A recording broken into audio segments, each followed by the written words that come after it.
abasore benshi ni abasore badafite icyo batwaye kurusha uko baba bateye ubwoba. Ukuri ni uko buri musore wese agomba kuba ari umuntu uteye ubwoba, kuko icyubahiro no kuba umuntu uteye ubwoba ni ibintu bibiri bihuye. Abantu bashaka kukubwira ko cyangwa bakakwemeza ko uri umuntu w'umugome cyangwa umuntu mubi mu gihe uteye ubwoba, ariko ikintu kimwe ni uko umugabo uwo ari wese ashobora guhitamo kuba umuntu uteye ubwoba kurusha umuntu utagize icyo atwaye. Si ukubeshya, birakenewe kuba umuntu yiturije. Uzumva abasore benshi bavuga ko bashaka umutuzo cyangwa ubuzima butuje, ariko ntabwo baba bavugisha ukuri.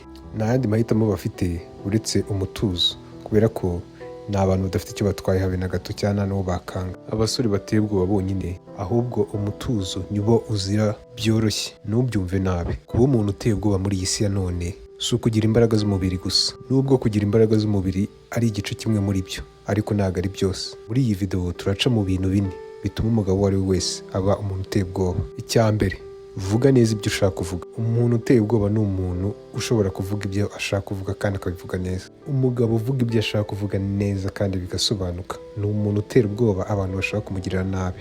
Urugero, niba uzi umugabo witwa Andrew Tate, bajya kumuca, ikintu cyatumye bamuca si ukubera amafaranga yari afite cyangwa kuba yari ari indwanyi ikomeye, ahubwo ni ukubera ko ibintu yavugaga byateraga ubwoba abantu benshi bakamutinya. Rero uyu mugabo waba umwanga cyangwa umukunda kubera ko arazwi, aha ngaha ntacyo bivuze, kubera ko avuga ibyo ashaka kuvuga kandi akabisobanura neza, ndetse afite ururimi rwa zahabu. Abantu ntibazi imbaraga bisaba kugira ngo ugire ubu bushobozi. Ibintu muri iyi si byarahindutse, ndetse n'abantu bafite imbaraga nyinshi bateye ubwoba nabo kurushaho, kuko abo bagabo bafite imbaraga cyane bo bazi ubu bushobozi, ndetse bazi n'uburyo ushobora kugira ubu buhanga cyangwa talent.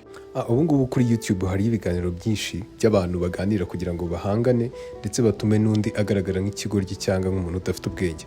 Ariko kera iyo abantu bashaka guhangana cyangwa abagabo bashaka guhangana, uwashakaga kunesha undi yagomba kuba akomeye kurusha undi. Ubu urumva ko byajyaga mu ngumi. Menya ibi ngibi, abantu bakomeye kera cyangwa mu bihe bya kera abantu babaga bakomeye si bo babashaga kubaho cyangwa ko ari uko bari bafite imbaraga zo kurwanya inyamaswa n'ikindi kintu cyabatera, ahubwo umuntu wabashaga kwisanisha n'ubuzima buriho niwe wabashaga kubaho. Icya kabiri, gutuma abantu bakora ibyo ushaka ko bakora. Icyo bita influence ituma ugera ku byo ushaka cyangwa ugatuma abantu bakora ibyo ushaka ku rwego ruri hejuru. Influence ijyanye no gutuma abantu baca bugufi ndetse bakumvira. Urebye amaleta menshi mu bihugu bitandukanye, mu binyamakuru, abafite icyo bita influence ikomeye batuma abantu bakora cyangwa bakora ibyo bashaka ndetse uko babishaka. Fata umwanya muto utekereze imbaraga bafite. Bashatse kugushyira hasi bakoresha influence cyangwa bakemeza abantu, ndetse abantu bakakwanga koko cyangwa bakakuzira cyangwa bakakagutera batiriwe batekereza ku byo babwiwe. Iyo ufite ubushobozi bwo gutuma abantu bahagarara iruhande rwawe, uba ufite n'imbaraga zo kurema indwanyi. Uko umugabo uwo ari we wese yaba ameze cyangwa afite imbaraga, agira imbaraga nyinshi cyane iyo afite abantu ku ruhande rwe ndetse bamushyigikiye. Kugira ubushobozi bwo kuvuga ibyo ushaka kuvuga kandi bigasobanuka bituma ukurura abantu cyangwa ukabemeza cyangwa ukabakoresha ibyo bashaka ndetse ukabashyira ku ruhande rwawe. Hari ubundi buryo bwinshi bushobora gutuma ukoresha abantu icyo ushaka, ariko video nk'izi zizakorwa mu minsi iri imbere. Icya gatatu, kutagaragara. Abantu benshi bakunda kwerekana ubuzima bwabo ku mbuga nkoranyambaga. Uretse kuba wenda ufite private account cyangwa account iri prive iriho inshuti zawe gusa cyangwa n'abavandimwe na famiye, ndetse wenda uyikoreraho business cyangwa akazi, ntabwo aba ari byiza kwerekana ibyo burimo.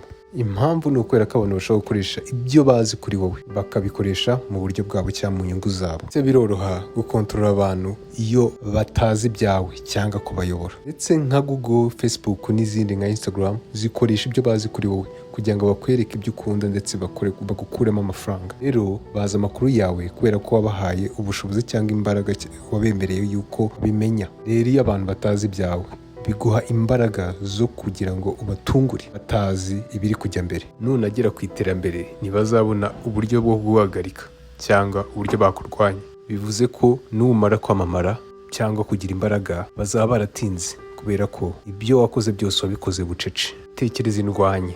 Abantu baramwiga buri gihe bagiye kurwana nawe, yaba ari muri box cyangwa UFC ndetse n'izindi competition zabyo, ariko kubera ko aba yaritoje batabibona birabagora. Ntibaba bazi impuvu ziwe kandi akenshi biga bike ibindi bakaba batabizi. Uburyo bwo gutungura abantu cyangwa kugira ubwo bushobozi ni ikintu gifite imbaraga cyane, rero bikoreshe mu nyungu zawe. Cya kane, hindura ibyo abantu bagutekerezaho cyangwa bakuvugaho cyangwa bakuziho. Igaragaze nk'umunyantege nke kandi ufite imbaraga, cyangwa umuntu ukomeye kandi uri umunyantege nke. Ibyo ngibyo bita mu mutego umuntu muhanganye, bikabagwisha muri uwo mutego. Nk'urugero, niba uri mu rukiko kandi ufite amahirwe menshi y'uko uri bufungwe, ntiwiyerekane nk'umuntu ufite imbaraga cyangwa utangire kuburana cyane nk'umuntu uzi ibyo arimo. Niyo waba urengana, ntabwo byemewe gutangira kuburana cyangwa kwigira umusazi. Umuntu ufite imbaraga cyangwa umuntu w'umuhanga aca bugufi, ugakoresha ibimenyetso byerekana cyangwa bituma umuntu ahindura ibitekerezo by'uwo waba uri we cyangwa by'uko atekereza kuri wowe. Cyangwa niba uri muri business, uri mu businessman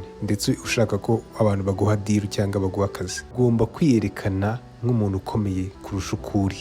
Muri business ugomba kwigaragaza nk'aho ufite izindi offer cyangwa ufite abandi bantu bashaka ko mukorana. Ibi ngibi bituma abantu batekereza kabiri, bakibaza ikintu waba ufite kurusha abandi. Umugabo uzi gukoresha ibi ngibi mu nyungu ziwe ni umugabo uteye ubwoba. Kandi rero niba ushaka kugera ku bintu cyangwa ukamenya ibintu byinshi byakongera imbaraga ndetse ugatsinda mu buzima, kora subscribe hano, ulayikinge ndetse ukore na share. Murakoze, nawe utaha.